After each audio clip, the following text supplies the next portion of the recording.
You are listening to an American Free Press podcast. Joining me on the line is Gary Byrne, the author of Crisis of Character. Gary, thanks for joining us today. Thank you. It's my pleasure. Gary, I read your wonderful book, Crisis of Character. A White House Secret Service officer discloses his firsthand experience with Hillary, Bill, and how they operate. And I want to get into that in great detail in a moment. But before we do, for the benefit of the listeners, can you give them a little bit of background about who you are, about Gary Byrne? Sure. I know a little bit about you because I read your book, and always when I read people's books, I feel somewhat close to them, that I know them, Sure. But the audience might not be aware of that. Sure. I'm from a little town outside of Philadelphia. I joined the Air Force in 1982. I was a security policeman in the Air Force from 82 to 86. When I got out, for a couple of years, I worked at a large aircraft manufacturer, and then in 1991, I got the opportunity to join the Secret Service Uniform Division, and it was a dream come true for me. I spent 12 years in the Secret Service Uniform Division, 1991 to 2003. I like to say that I came in with Papa Bush and I left with Son Bush. Right. And in between, I protected the Clintons for 8 years. And that's really who I am. I'm just a simple guy who loves law enforcement. I was drawn into law enforcement as a kid. For a short period of time, I lived down in Virginia, and our neighbor across the street was an Air Force security policeman, and I see him walk out in his uniform every day. I was kind of hooked. I enjoyed what I did. I loved it. I spent 29 years total in the federal service. And then a couple of years ago, I experienced many things during my career, as you know from reading my book. But the thing that kind of brought it to a head and kind of compelled me, when I realized Mrs. Clinton was going to make another run for the White House, and I lived through the 8 years of her husband and her presidency, because I have no doubt when the American people voted Bill Clinton into office in the early 90s, they got Bill and Hillary. And if Mrs. Clinton gets elected in 2016, you're going to get Hillary and Bill. So I felt compelled to tell my story. Originally, the story was going to be called Fence Jumpers to Hijackers, because it was about my life. And then eventually, when I got a publisher, they wanted to change the name. Crisis of Character is not just about the Clintons' crisis of character. It's about my crisis of character. Coming out, telling my story. I took an oath of office, which is an oath to the presidency and the Constitution. But, I pretty much told the Secret Service I would take these stories to the grave. But unfortunately, I ended up being the first Secret Service employee ever compelled to testify against the sitting president in a criminal case, and that was the Monica Lewinsky case. And I was subpoenaed 6 times, and then eventually I was ordered to testify by Supreme Court Justice Chief Rehnquist. Not something you want to put on your resume, but it is what it is. So I wanted the American people to know who the real Hillary Clinton and Bill Clinton are before they have to make this decision for this election. There's a lot of young people out there that only know the Clintons from the propaganda that they put out about their campaign, and that's not even close to what the real Clintons are. Right. So, and that's why I wrote my book and why I wanted to get the truth out. Mm-hmm. I read a lot of books. Mm-hmm. I read books and interview authors, and of course I can't read every book. I'd love to, but the reason I contacted you or reached out to you was because I took a look at your Facebook page, and you had made mention about the mainstream media blackout of the book, and I saw that and I said, geez, that's interesting, and that's a topic that has always interested me. Yeah. And so that's how I reached out to you, and of course your publicist sent me the book. It is an easy read. It's compelling. Is this your first book, Gary? It is. It is. Yeah, very, very well written. Okay. And when I was reading it, and I was probably about halfway through, and a term came to my head, and that was national treasure. And I don't say that lightly. Because I read so many books, and because there's so many books out there, to call one book by a former Secret Service officer who's not a writer a national treasure, why would I say that? And the reason I say that is because what you provide to the reader is an inside glimpse of American history. And that is so important for people to see. For someone who was in the White House, whose eyes were on everything that's in the White House, who knew every nook and cranny of the White House because you had to. Yep. Here's an insider's view of this institution that many people have idealized. And that's why I think your book is so important, because you were able to succinctly and successfully and clearly put your experiences down into words and provide the reader with a look into this house that they never, ever would have had before. Yeah. Well, thank you so much. That's one of the things that's important for your listeners to understand and your readers is that you always hear campaigns. It doesn't matter what initial they start with, or whether it's a Republican or a Democrat. They always talk about transparency. And, we never really see much of it. And certainly with the Clinton administration, the Bill Clinton administration, and now the Hillary Clinton administration, certainly the Hillary Clinton that was in the State Department, they like to talk about transparency, but the American people never really see it. This is the only way you're going to see it.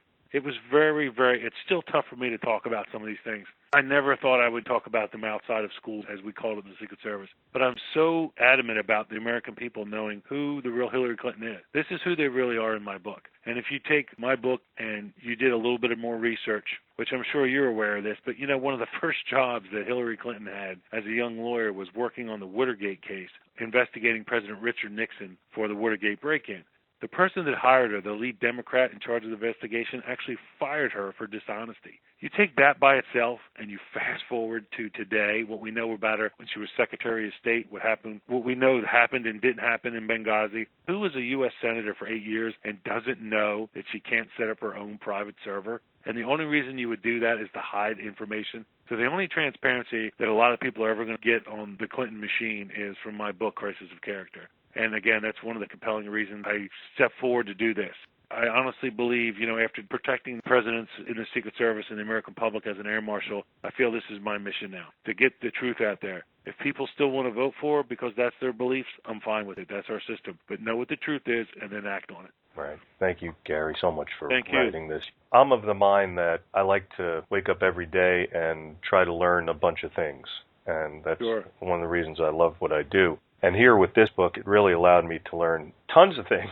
I mean, literally tons of things. Your life is pretty fascinating, as you point out, and I don't want to really, I would love to, hey, if we hung out and had some cheesesteaks or pulled pork, and talked it over, that would be great. Yeah. But for the listeners, really my advice would be, and I say this sometimes, but really not very many books could stand up to this book for the reason that I mentioned. Get the book. Really from a strictly educational standpoint and nothing partisan or political, just to learn, to get your head inside of the White House, get your head inside of Gary's, who really at the base of it, as you explained to me in this book, Gary, you're a cop, basically. I am. Yeah, that's what you've always wanted to be, and that's what you were, a Leo, a law enforcement officer. Yes.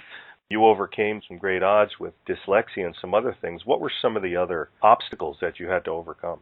Well, basically, the learning disabilities, and, it's hard for people that don't have these disabilities. It's kind of hard to understand exactly. I try to give the analogy of imagine trying to win a swimming race with one arm tied behind your back. And that's the way some of these issues come across. And it affected me greatly because I knew I didn't function like everybody else when I was little. But eventually you focus on the things that you're strong at and you learn to maneuver around the things you're weak at, and life goes on. Some of the other issues growing up were times were tough. My father was raising 4 kids as a GS-11 working for the Department of Defense. But other than that, we led a pretty good life. Education was always an issue for me. But again, once I got into the Air Force and I was exposed to their type of training and hands-on stuff, life took off for me, and it was a good choice.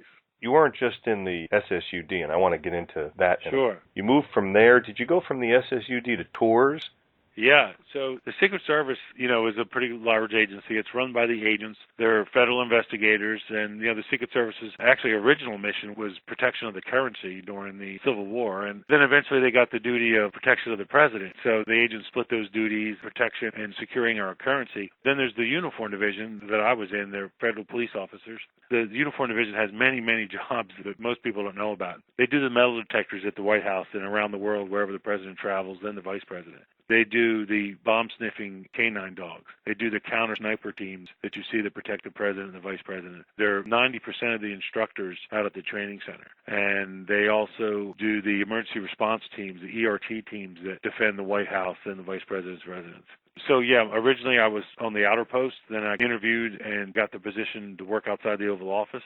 And then eventually I transferred over to the tour section of the White House. So there were the Uniform Division officers that did the tours for the first family, for the public. And that was a great job. It was a lot of fun. And I learned a lot about our country and the White House and the way it functions. And it was a great opportunity for me. Mm-hmm. Like you said in the book, the people who do this, they really have to have this encyclopedic knowledge, right? Yeah. When you give tours of the White House, there's a minimum, I think it's about 5 pages of minimum stuff you have to be able to talk about that you're going to be tested on. I mean, I love the Secret Service and I love the job that they did, but I talk about some of the things that I saw as some of their management style that is bad. But that doesn't mean I don't believe in the Secret Service mission. I believe in it to my bones. But, they have some management issues. But with that said, one of the things they do very well, when you're going to become a tour officer, you study the information, you practice it. And you know who says you can be a tour officer? The other tour officers. You have to give tours to the other officers to the point where they finally say, okay, he won't embarrass us or she won't embarrass us, so we'll let them come on. And they don't go easy on you. You have to give these tours to a sergeant and then at least 2 or 3 other officers. And some of the officers that you give these tours to, they've been given tours for years. I had to get past this one officer who had been working at the White House for 20 years and had been in the tour section for over 7 years. This guy could talk about the wood floors in one room of the White House for an hour. Wow. I mean, it was incredible, his knowledge. Wow. And so when I finally made it through, I had to test a couple times. You have to speak in a certain way. And, some of us come from different parts of the country. I come from outside of Philadelphia where we have certain, word usages that are not usually correct. And when you're talking about a portrait of a first lady, you can't point to it and say, see that picture over there hanging on the wall? You have to refer to it as being displayed, and it's a portrait. Or use guys, look over here. Use guys, that's exactly right. You nailed it. Use guys, look over here. I will tell you, I probably got away with that a couple times. But so I loved it. I thought it was great. Now, one of the reasons I transferred over, because I'd been outside the Oval Office for about 3 years, and, a lot of the things that I ended up talking about in my book that I ended up having to testify about had already happened. So to be honest with you, in hindsight, and I really realized this as I was writing the book, writing my book, Crisis of Character, it actually turned out to be pretty cathartic for me. It was a lot cheaper than a therapist. I saw, as I was writing the book, that I kind of got away from it because I was bothered by the behavior and what I was seeing. I just knew. I can't describe to you why, but I knew it was going to blow up in our faces. You just can't continuously behave like that and not eventually get caught. I knew it was going to be a disaster, and it was. So unfortunately, I was right about that. I loved tours. It was great. I had many, many great experiences in the uniform division altogether, and especially in the tour section. And how long were you with tours again, Gary? Probably a little over 2 years. I think I might have left early. I think I went out to the training center. An opportunity opened up where they were going to start a security detail. The Secret Service has this big training center near Beltsville, Maryland. It's about a little over 600 acres, and it was being secured by some special officers who work for the Secret Service, but they're a small group of guys, and they were having a lot of problems out at the training center with break-ins and poaching. It's like a wildlife refuge. And so there were people coming through the fence and hunting deer, and they started a security detail with the uniform division, and I was one of the original guys. And again, in hindsight, I think I went there to separate myself further from what I had seen. And I guess in the back of my mind, I knew what was coming. I found it fascinating how here you are, obviously a strong believer in the American dream, and still, I'm sure. Yes. A lot of times people complain about the United States, and I do too. We want it to be better. Right, exactly. And the one thing about this country that you can never take away from it is that if somebody wants to do something in the United States, they can do it if they put their mind to it. Nobody's going to stop. Sure. Unless it's something really up there, like with the Clintons, and I want to get into that. But you went from SSUD to tours to JJRTC, which is that facility, and then you went from there to a different area. Why don't you tell listeners about that? Both FAMs, is that what it is?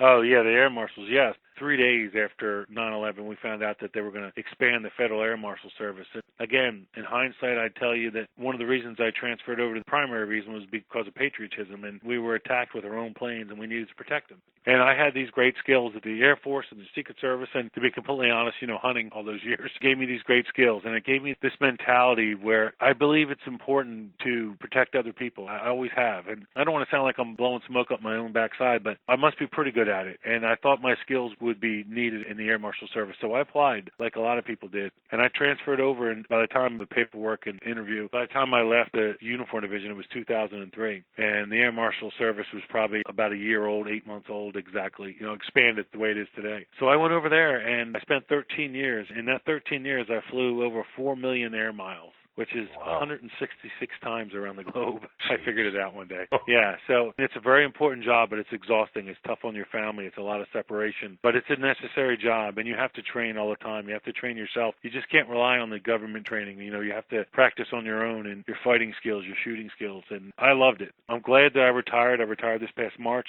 and I pray that my coworkers, my brothers and sisters that I work with continue to do it, and they will. But it's a tough lifestyle. Yeah, I was pretty disheartened reading about that and the organization and what they did, and I hope that they clean that up, Gary. Like I said, I love the Secret Service, the job that they did, but their management style back when I was there. Now, I realize they have a new director now, and he is trying to make some changes. So I can't really talk about that. But when I was there, the way we were managed and supervised had some issues. And it was very vindictive, and it was very hostile towards the employees, and they basically would work you into the ground and then move on. Years ago, there was a Secret Service agent when he retired. He sent this scathing telex memo to all the offices around the world, Secret Service offices. And at the end of his letter, he said, he referred to the Secret Service mentality was like the Cherokee Indian mentality. They would ride their horses until they died, and they would eat them. And that's the way he felt the Secret Service treated its employees. And I had to agree with him. And unfortunately, the retired Secret Service agents that came over and started running the Air Marshal program brought that same mentality with them.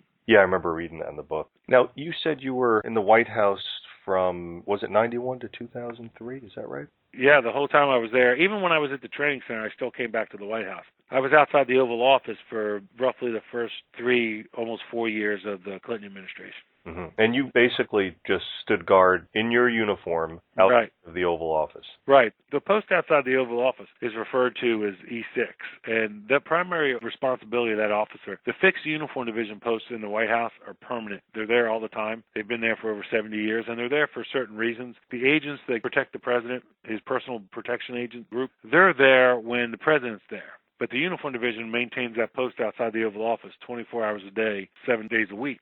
So the main responsibility of that officer is, let's say the president's sitting at his desk and he's reading some classified information. If he gets up and goes to somewhere else in the White House and his staff doesn't secure or doesn't have time to secure that information and it's left open, then it's the officer's responsibility to cover it up, or in some cases we actually secure it. We have a safe on our post where we would lock it up. And that's the real reason that that officer's there, is to help secure classified information. And then secondary, make sure who is coming up and down the hallway in the West Wing, have the right passes. You're also there to render first aid if needed. And, of course, the bottom line is you're there to fight and defend the president and give the agents a long enough time to move the president to a secure location if we're attacked at the White House. And I loved the job. I loved everything about it. And I'm sure you see that when you read my book. It was tough, and I didn't like the negative things that happened, but I'm telling you, and this is one thing I want your listeners to understand, I want them to know who the real Hillary Clinton is. But understand this, if I was still in the Secret Service Uniform Division and she did become president, I would protect her just as vigorously as I did anybody else. That's what the job is. You have to separate the personal or the political from what reality is. And if she becomes the president, I would have protected her just like anybody else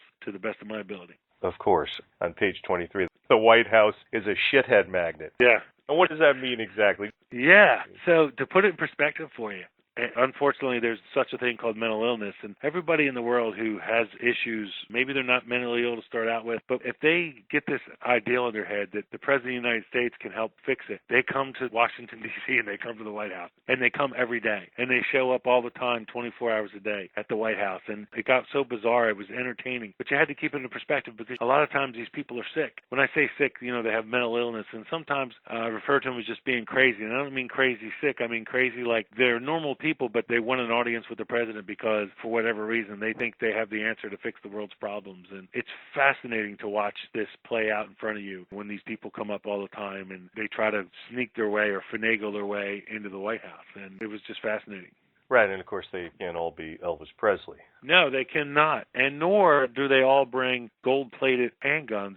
Elvis Presley brought Richard Nixon a gold-plated model 1911 Colt 45 ACP pistol. And when Nixon died, his daughter gave it to the Secret Service Firearms Library. It's out at the training center. And there's actually a book written about it. It's a fascinating story. Wow. Yeah, I think I've heard about that book. Yeah, that is a fascinating story. And you see here on page 26, Gary, that our most common arrests were for bum fights, disorderly conduct, suspicious activity, or fence jumping. And when you wrote the book, you said it's never been raised or made more secure, but of course that's changed now, right? Yeah, they're in the process of doing it, or they've done it, which is good. It needed to be done 50 years ago. But the security of the White House comes down to the Secret Service, but there's this other group of people called the White House Historical Association. And I get why they're there. You don't want them putting aluminum siding on the White House. I get that. Just to give your listeners a little bit better idea what I'm talking about. Before President Ronald Reagan was shot by John Hinckley, the Secret Service was trying to get metal detectors in the White House for years. And the White House Historical Association fought them on every turn of it. 3 days after Reagan was shot, The Secret Service was flying metal detectors from Italy back to Washington. They didn't even know how to use them. They went and bought them basically with a bag of cash and a chartered airplane for the military, and then we started using metal detectors. And then they learned how to build them into the walls so you couldn't even see them inside the White House. The White House fence has been jumped quite often for a long, long time, and it was obvious that it needed to be raised up, and the White House Historical Association was fighting them on it, and then not until there was almost a disaster with this fence jumper who got over the fence and into the mansion. Now, the Secret Service bears some of that responsibility. I get that, and I talk about that in the book, but there's times when you have to kind of modernize for safety and security reasons, and that's certainly one of the reasons.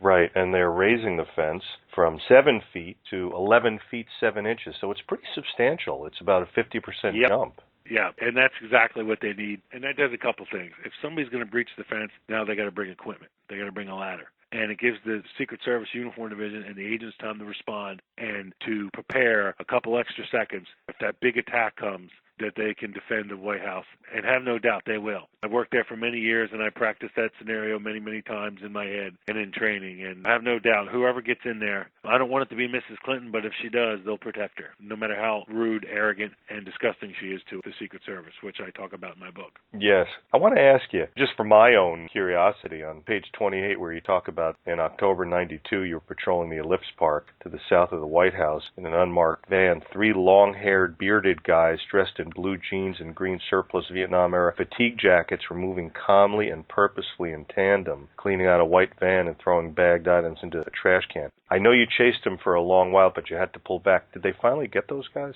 No, they never did. And I have to tell you, in all my life, all the things that happened in my career, that's the one thing that I felt if we could have grabbed them, it would have been something significant. It's hard to describe how paramount what I saw, like I knew was evil, and I knew they were up to something bad, but we just couldn't get a hold of them quick enough to figure out what it was. They got away from us. So I did my best. I chased them almost all the way to King's Dominion. And I paid for it. But yes, you did. But, it is what it is. So you can't take the cop out of the cop some days. So that's right. Who do you suspect they were? They moved like they were former military, for sure, as I described them. But I think they were some kind of serious, like, robbers, burglars, maybe even some kind of kidnappers. Who knows? But I had already been in the military. I've been around a lot of tough people in my life by that time. And when I saw the way this guy was carrying the knife, I described it in the book, it rang a bell. I knew these guys were serious people, and they had some serious training. And people don't normally function like this. Normal criminals do not move like these guys did. They don't act like they did, and they don't know how to evade like these guys did. Right. And these guys were trained people. They were either trained in the military at one time or very, very high-end career criminals. Wow. And that was really the main thrust of your job, it seems, from reading your book, was actually profiling people on their behaviors. Sure. Yeah, it's called behavior detection, and the way people act and move. And just to give you a good description, if you go to a ballet, you expect to see a lot of slender, fit people moving very smoothly. If you're standing at the edge of the stage of that ballet and you see some guy that looks like me now with a gut sticking out and, with a pair of tights that looks like it's about to bust, that's a sign. There's something wrong there. You want to find out who that guy is. Why is he there? And that's really what behavior detection is, what stands out. The old Sesame Street thing, one of these things is not like the other. That's what behavior detection boils down to. Right. What are the norms in that area at that time, and why does this stand out? And that's what these guys were. They were outside the norm. Yeah, very scary. I was like, oh, geez, he didn't mention if he caught him or not. Maybe I missed it or something, but thank you for telling me that. Eventually I broke it off. The Virginia State Police had to break it off, and I took a verbal beating and got reprimanded for not breaking it off sooner. But it is what it is. Again, it's being a cop. You know what the right thing is, and sometimes the people that supervise you that aren't in the vehicle with you, they don't see what you don't have time to relay the message, and they second-guess my experience and my thought process, which is really the reason they hired me, but they second-guessed it, and that was one I wish I could take back. So. Yeah, that would have been good. Let's get into your time there with the Clintons and being in such close proximity to them. This is very fascinating, Gary. On page 56, this is when you were talking about they wanted to change the entire telecommunications system that Bush 1 put in, and you say the Clinton administration hadn't anticipated that it had to actually pay for things, and the bill blindsided them. Do you think this is like their mentality that they're coming to like an all-expense-paid type of vacation when they're in the White House? Did it strike you Absolutely. as that? Okay. Absolutely, it did. that is one way it struck me. And it also struck me as people who were used to getting what they wanted with just saying something, but never having any responsibility to pay for it, which goes back to the kind of Hillary Clinton's political philosophy where they want these huge government programs, but it costs money and they don't work, a lot of times. And that was the thing. When you look at them replacing the phone system, they were replacing a perfectly good phone system because they were paranoid. I did the escort for part of this phone replacing thing on a couple Sundays, and I worked with the AT&T technicians that were replacing the computers and the phones and everything. And they said that the Clinton administration told them flat out it was because they thought the Republicans were listening in on the phone conversation. Paranoia drove them to spend millions of dollars that they didn't have, and it wasn't necessary. And it was the people's money. No, right. Taxpayers' dollars. That's our income that they're taking from us and using poorly. Right. Like Gore, you mentioned on that same page. Yeah. Tell listeners about what he was doing. What a strange bird. Yeah. So Vice President Gore, as Vice President, he lived at the Naval Observatory. The Vice President's residence is at the Naval Observatory. And it's this beautiful old Victorian home. They had just done a major renovation and put in all these new alarms, smoke detectors, heat detectors into the residency. Detectors that detected the type of air that was in the room, smoke, heat, everything you could imagine. So one day, because it's a small area, the agents in the office share the same break room and alarm room. So one day, one of the alarms goes off, like a smoke detector goes off, then a heat detector, and then some other detectors. And they're like, oh my God, there's something really wrong. So the lead agent and a couple agents and a couple uniform division officers, they go running across from where the control room is, across the lawn to the residence. They let themselves in. They run up the steps to where the alarms originate, and there's the vice president standing on a chair pulling the alarms out of the ceiling, out of the roof, because he thought they were observation or listening devices. And again, there's paranoia, their paranoia coming through. And it wasn't like easy and cheap to fix either. I mean, this is expensive, sensitive stuff. So clearly I wasn't there. But I know it happened because I heard it 3 or 4 times. I heard it from the head of the detail. I was in the gym not too long after that, and the lead agent on the vice president's detail told me the whole story over again. And he just couldn't get over it. He's like, God, they're so paranoid about stuff. Which leads you to believe, why are you paranoid? Why is it so important that nobody knows what you're doing? You know what I mean? What is it you're doing that you don't want anybody to see? That's what you have to ask about Mrs. Clinton and this server that she had at the State Department. What were you doing that you didn't want us to see? Let's take a look at what you said about her. You said on page 57, while the president, who you consider to be a very charming guy, while the president must have vented his frustrations to the staff, because he didn't do it to you guys, right? No, not generally speaking, no. Mrs. Clinton vented on everyone, and it got worse the more at home she felt in the White House. And then you say on page 60 to 61 that she'd explode in my face without reservation or decorum. And then, of course, when she's walking with VIPs, she did something completely different. Why don't you tell listeners about that? Yeah, so one particular story that I tell, it was around Christmas time, and the First Lady sent somebody in her staff down to the Oval Office. I think it was a weekend, it was a Saturday, they were decorating the White House, and there was a group of women up from Arkansas who had been invited up to help decorate the White House. So Mrs. Clinton wanted them to come over to the Oval Office and be able to go in there and take pictures. The president wasn't there at the time, which is fine, but once Mrs. Clinton and her staff person who would be escorting them leave the Oval Office, they all have to leave. And these aren't Secret Service rules. These are rules based on laws, national security laws. There's reasons that I don't go into that you can't leave a bunch of people in the Oval Office for long periods of time unescorted. So I explained this to the staff member, and the staff member berated me first, which I kind of rolled my eyes at. And then she said, well, I'm going to go tell the First Lady, that you're not going to let us do this. And I'm like, it's not me. It's what the law is. The rules are. So she leaves. The First Lady comes back and walks up and says, I hear we have a problem. She starts berating me and says, we should have got rid of you a-holes years ago. I'm so tired of working with you and putting up with this crap. Now, this is a liberal person who loves these big government programs, but when she has to follow the rules and guidelines, she doesn't want anything to do with it. So I found it incredibly comical, and to the point where I didn't physically roll my eyes, but I was rolling my eyes as she was berating me. And eventually I did what I was supposed to do, which was one of the reasons I was assigned to that post outside the Oval Office. Was I found a compromise that would take care of the security needs. And so I basically told the First Lady that when they were done, all they had to do was walk them across the hallway into the Roosevelt room, and they could leave them there. And if there was a problem, that staff person would have to come back and get them, but they could leave them there for a short period of time. And so that was the compromise. And that was just one example of, and I say many examples, as you know, where she berates people. Now, I didn't take it personally because I didn't take her seriously. I mean, she was the First Lady, and she treated people like crap all the time. And it was almost comical. I'm like, how does this woman think that anybody takes her seriously? She gets wrapped around the axle. She doesn't try to fix the problems. Leaders fix problems, and they move on, and they take that fixed problem, and they use it as an asset. That's not what Hillary Clinton does. How close did she get in your face, Gary? She was probably about a foot away, which again was comical because I'm 6'2", and at the time I probably weighed about 200 pounds, and she's 5'5", 5'7", whatever she is, and she was looking up at me. Saturday Night Live couldn't have written it any funnier. To me at the time it appeared to be funny, and certainly when I was reliving it and writing it, I thought it was very funny again. But then, on one hand, she berates you, she humiliates you. But then, on the other hand, right. What does she do? She introduces you. Yeah. So a short time later, I go over to the mansion, and I'm helping complete this tour with this group, and she reintroduces me. And, she's got her hand on my shoulder, and she's telling them how much she enjoyed working with Officer Byrne since they've come to the White House, to the point I'm like, oh, my God, this lady's delusional.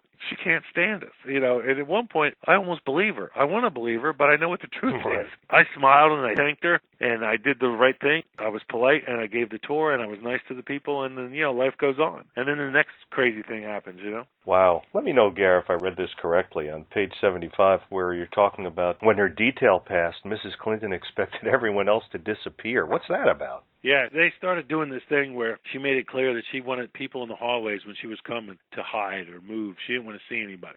And I protected these people like everybody in the Secret Service. I didn't do it by myself. I was just one small person in that giant cog. But I took that a little personally, where around the White House, first of all, I'm standing post. I'm not hiding anywhere. What I'm referring to in the book, I believe, is when we're on a detail. I think it was in Ohio. And I was standing post in the hallway where the president and the first lady were going to come down and enter into this ballroom in front of our position. And again, the reason I was there is because I knew all the staff. And anyway, this agent was an agent from out of town, and he said, oh, listen, my boss says when they come down the hallway, we have to move back into the kitchen. And I looked at him and laughed, and I said, can you protect them from the kitchen? And he said, well, no, but that's what we were told they do at the White House. I said, well, that's what some people do at the White House. It's not what I'm doing.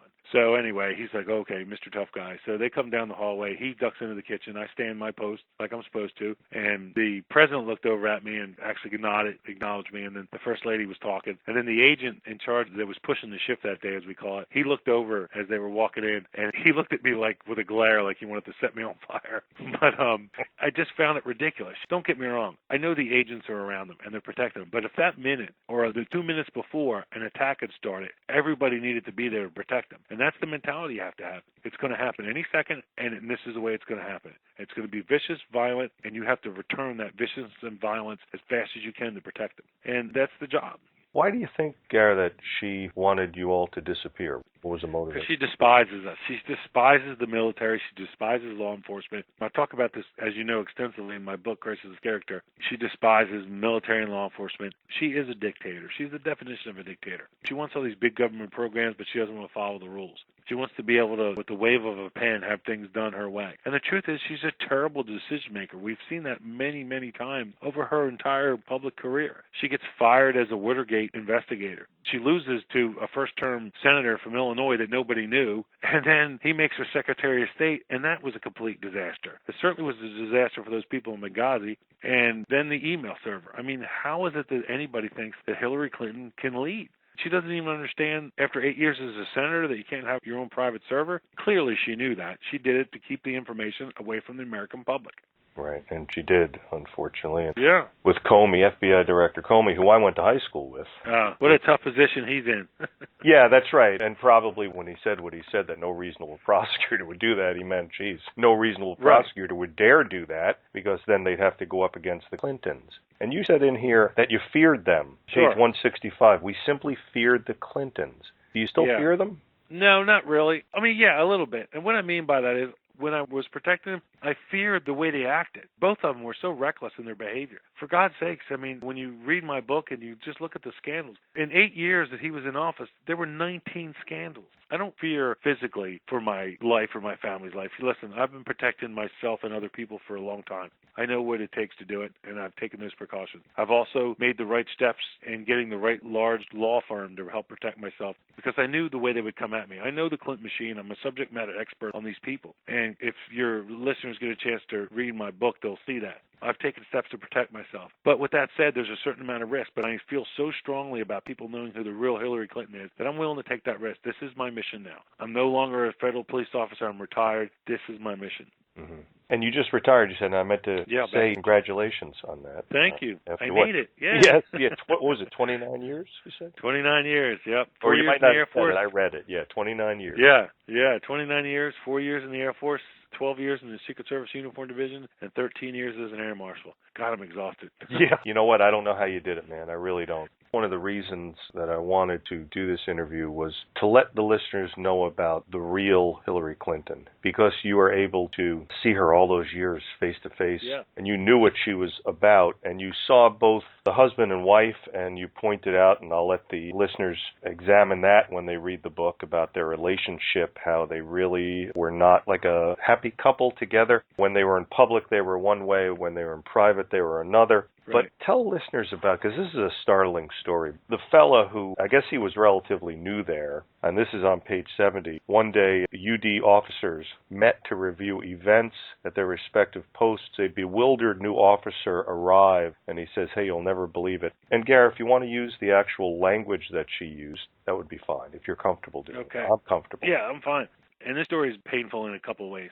This is one of the things that always bothered me. You know, whatever happened, they said to me or happened to me, that's me, and I can deal with it. But this guy was a new officer, been on about a year and a half. He's walking down the West Colonnade, which is the outside walkway that connects the mansion, the White House proper, to the West Wing. And he's walking towards the mansion. The First Lady's walking towards him, and he says, good morning, First Lady. And she looks at him and says, go fuck yourself. How can that possibly be okay? It just goes back to what I said earlier about her disdain for the military and for law enforcement. If you saw your doctor talk to his employees or his security like that at his office, you would never go to them again. You would run as fast as you could. Right. The other bizarre thing about that story is, now she couldn't have known this, but she did know he was a Uniform Division officer. 4 years before that, this guy was in the Army, roughly 4 years.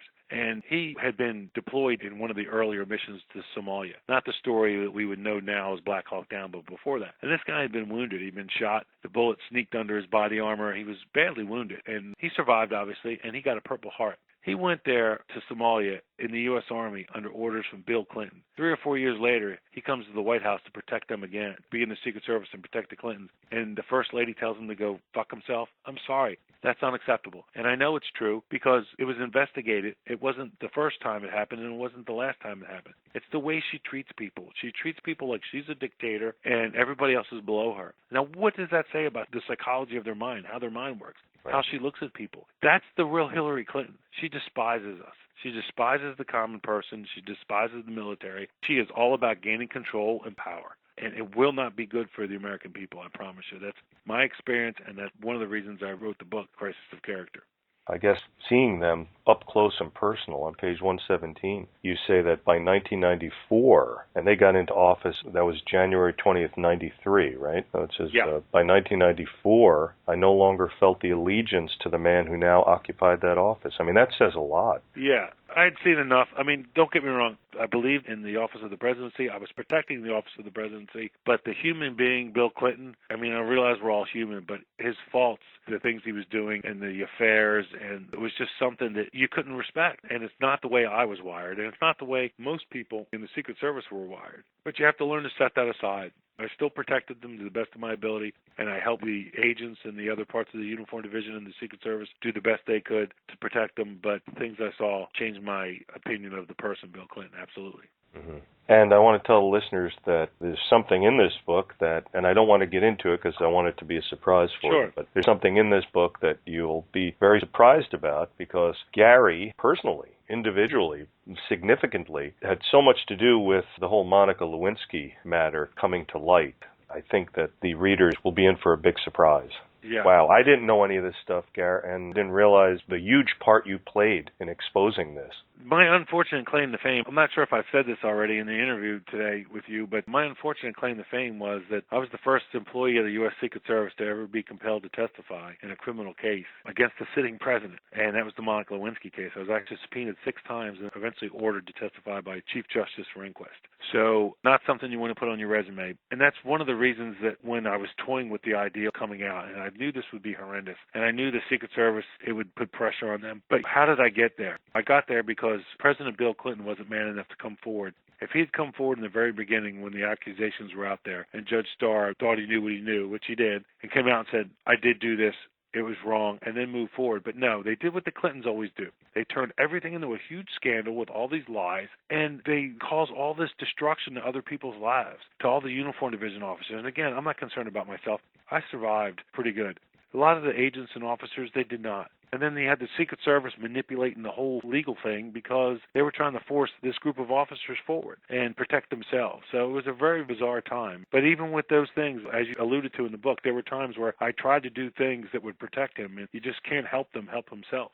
It's pretty obvious, I think, to a lot of people nowadays that America isn't what it was when, and we're about the same age, Gary. You're 54, I'm 56. We grew up in the same part of the country. There was no internet. Really, we didn't spend time in TV. No. We were outside all the time, right? Every day. Right, every day. We had like baseball cards put in the spokes of our bikes, and that was yes, that's us. Yeah, right, exactly. We had a great life. I did. Yes, I know you did from reading your fine book. Yeah. But there's a lot of people now who feel that the country is slipping away from us. I think you feel the same way. I do. Too many things going on. Concerns, Yes, for the blatant refusal to respect the immigration laws, to whatever else it might be. You say here on page 123 about the White House, they knew how important they were to the White House. This is all the staff at the White House, and how important the White House was to the nation. Do you still believe that Americans on the whole consider the White House to be as important as it might have been back when you were there? I hope so. Probably not in some cases because of these scandals. Here's the thing, put it in a nutshell. My fear is that people don't respect it and think of it, put it on a pedestal like I did and like you obviously do. I'm afraid people don't do it now, and I understand why, but I do believe we can get back there. And what it comes down to behavior. It's this simple. When you talk about any of these modern-day discussions we're having, Black Lives Matter, Police Lives Matter, everybody's life matters. It's about behavior. It's how I behave towards you. It's how you behave towards me. You know, we're a country of laws and rules. If you can't function inside those laws and rules, then maybe this isn't the place for you. It's going to end up blowing up in your face. I'm not saying everybody has to toe the line 100% of the time, all the time, and be goody two-shoes. But there's certain things you don't do. When the police tell you to stop doing something, you stop doing it. You don't tell them that you're a member of the White House staff and they don't have to follow your rules. There's guidelines.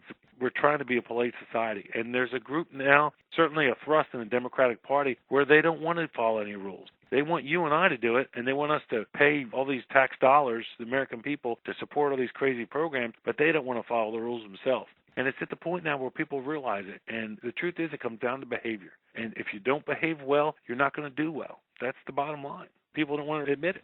Right. That's why when you mention this Black Lives Matter, it doesn't matter that the black kid was a criminal, like you just saw in Chicago. He stole a Jaguar and he's ramming it into police cars. But the big deal is that the police shot him and how they shot him. They stopped the threat, but that doesn't matter. What matters is how they did it. Yeah, everything's reversed. Everything's upside down. Yeah, disheartening. It is disheartening. You said, Gary, you talked about on page 153, you talked about basically the Clinton body count, which everyone is familiar with, or most people are familiar with, the sheer number of people who have died under mysterious circumstances around the Clintons. I think it was about 120. This past week we had a rash of deaths.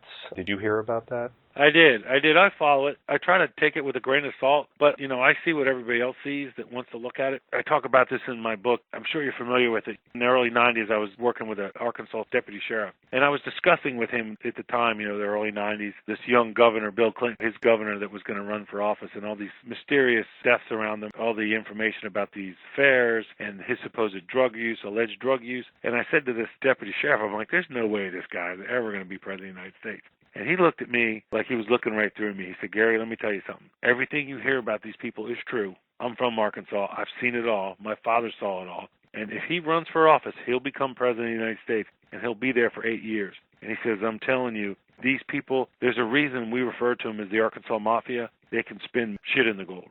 And everything this guy said and all those scandals that were supposedly stories planted by the right-wing conspiracy all came true. We saw it happen in the 8 years that he was there with the 19 scandals when he was president. So It's just a bizarre time we live in.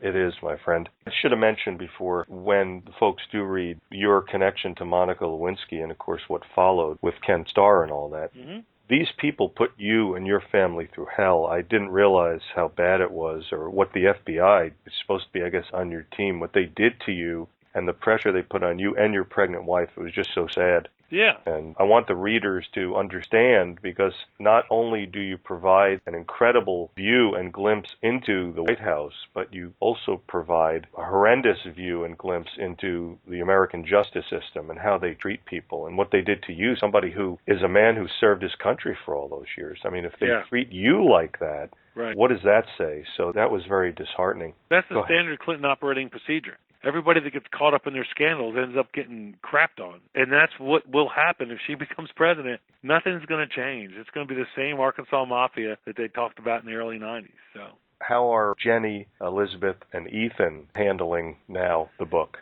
Pretty good. I try to talk to them every day about it, and we laugh. Ethan read the book. We talked to him about the sexual parts in it. Elizabeth hasn't read it yet, and I said to her, when are you going to read the book? She goes, Dad, I've been listening to you do these radio shows for over a month now. I know everything about your damn life, and I'm tired of hearing about it. So they're doing pretty good. They're great kids. I'm so lucky. God, Jenny and I are so lucky. And Jenny's dealing with it. Once in a while, she shows little signs of pressure. It's hard for a wife to watch people rip her husband apart when she knows what the truth is. But we talked about that beforehand. We knew what we were getting into. We'd been through it before when the Lewinsky scandal broke. Now this time I get to tell the truth, the whole truth, publicly, and really what happened from all aspects, how it affected not just me, but the other people involved in it. So we're dealing with it well. Thank you for asking. Sure. I saw you on Hannity's show. I watched a YouTube video of it. I don't know if you've been on that program, Fox, a couple of times or just that once. I have. Okay. Yep. What other networks have you been on? And tell the listeners about not just the mainstream media blackout of your book, and of course the criticism of without even reading it, and of course the criticism that's online about saying, well, Byrne couldn't have been doing that because he was only this, he was only that. Yeah. That's impossible. Right. Tell listeners about that. Right before my book came out, we actually had scheduled with ABC, CBS, the Today Show, and then when they found out what the book was about, the Clintons found out. According to one person, and I won't give their name up because they asked me not to, but they work for the Fox network, and they were talking to another booker from a radio show, and they made it so very clear that this booker was told under no circumstances could they have me on the show, and this was the Clinton administration putting pressure on them. Now, they have plenty of time on these shows to bash me, slander me, and call me a liar, but they don't have the 10 minutes it would take to have me on there, confront me, ask me legitimate questions, and have me give them the honest answers and defend myself and tell the truth. I don't care what people think about me personally. I want them to understand what the truth is about this woman. So here's the way I kind of frame it up. The Democratic nominee to be the President of the United States is basically forcing the mainstream media to crush my First Amendment rights. If it wasn't for Fox News and radio show hosts like yourself, I would never get my message out. And it has worked, and it is getting out there, and I appreciate it. But it's kind of ironic. Back during this Lewinsky scandal that I was pushed into by the president's bad behavior and the Secret Service's manipulating of the situation, myself and my coworkers were pushed into, every news agency in the world wanted to talk to us. But we didn't because we followed the directions of the Secret Service. I have clips from every major newspaper in this country, stories about myself and my coworkers. The Starr investigation is compelling Byrne forward. The Secret Service doesn't want them to talk. But now that I'm coming out and telling my story, they're buckling the pressure from Mrs. Clinton. It's just bizarre. But it's par for the course. It's what I expected. And when you hear somebody say, oh, he never could have seen that, you want to know what I saw? Ask Mrs. Clinton's chief spokesperson, Jennifer Palmieri. She used to be Leon Panetta's assistant. I saw her every day. John Podesta, who's also a major part in her campaign, I saw him every day. These people know who I am. That's why they're squashing me, because they're afraid of the truth. They know what I saw, they know what they did, and they're terrified of it. I think eventually it will falter as time goes on. I would love to get the 10 minutes on the TV show The View and defend myself, because Joey Behar and some of those other people have just taken as much time as they could to rip me apart in front of the country. I'd like a little time to defend myself. I'd also like to mention to you that I've actually are taking legal action against the Retired Secret Service Agents Association for defamation of character, Media Matters, and David Brock, and then we're also filing letters with the major news agencies for allowing them to come on and slander me without a chance to defend myself. So it's a slow process, but we're working on it, and I appreciate everybody who's helping me with that. Good for you, Gary. Have you been shut out of everything except for Fox News? Fox News is the only one that's had me on, and of course radio, lots of radio like you guys. and I greatly appreciate it. I've done some print interviews over the phone, but not much. But there may be more to come. Things are changing, and I have great hope. And again, it's funny when you hear like a group of these women that were on this TV show, The View, oh, he's just doing this for money. Trust me, it ain't about the money. It's about getting the message out. Am I going to make money from this book? Yeah, eventually I will. But it's expensive to do what I'm doing. I had to basically borrow money from somebody to hire these lawyers to protect myself and my family. And that will get paid back, and it is as we speak. But I'm not interested in selling books as far as making money. I want to sell books because I want people to know what the truth is, and then vote your conscience. And I believe if people read this book and do a little education on their own about Mrs. Clinton and the way the Clinton machine works, you'll see that she is not the best choice. That's not the person you want to take a chance on running this country. I know 1/1,000,000th of what you know, but I think that from, what was it called, Gary? Behavioral what? Behavioral detection. From this behavioral detection that anybody could do just Right. by looking at these people and seeing what they're all about. I think people need to wake up, and even though they're shutting you down, it still is a bestseller, isn't it? Yes, it is. It's going to be on the New York Times bestseller list, #1, 5 weeks in a row. Next week will be the 5th week. Holy man. It's incredible. And I'm very grateful to everybody who's taken the time to buy my book. I appreciate it. Wow, that is incredible, because here it is. Here's an example of where the entire mainstream media, except for one channel, is shutting you down, and your book is still the #1 bestseller for 5 weeks in a row. It is. We've struck a nerve. Like you were saying, there's people out there that want to know the truth, and this is what the real deal is. This is the way she is, and this is how she functions. And if she gets in office, we're going to see the same thing that we saw with her husband's administration. Because have no doubt, when the country elected Bill Clinton, they got Bill and Hillary. If we elect Hillary Clinton, you're going to get Hillary and Bill, and we're going to jump from one scandal to the next. And who's going to be governing the country? It's not a risk worth taking twice. Gary J. Byrne, former presidential Secret Service officer and the author of Crisis of Character, a White House Secret Service officer discloses his firsthand experience with Hillary, Bill, and how they operate. Gary, I want to thank you so much for the time you spent explaining all this to the listeners, and looking forward to talking to you again real soon. Thank you so much for your time, and I appreciate it.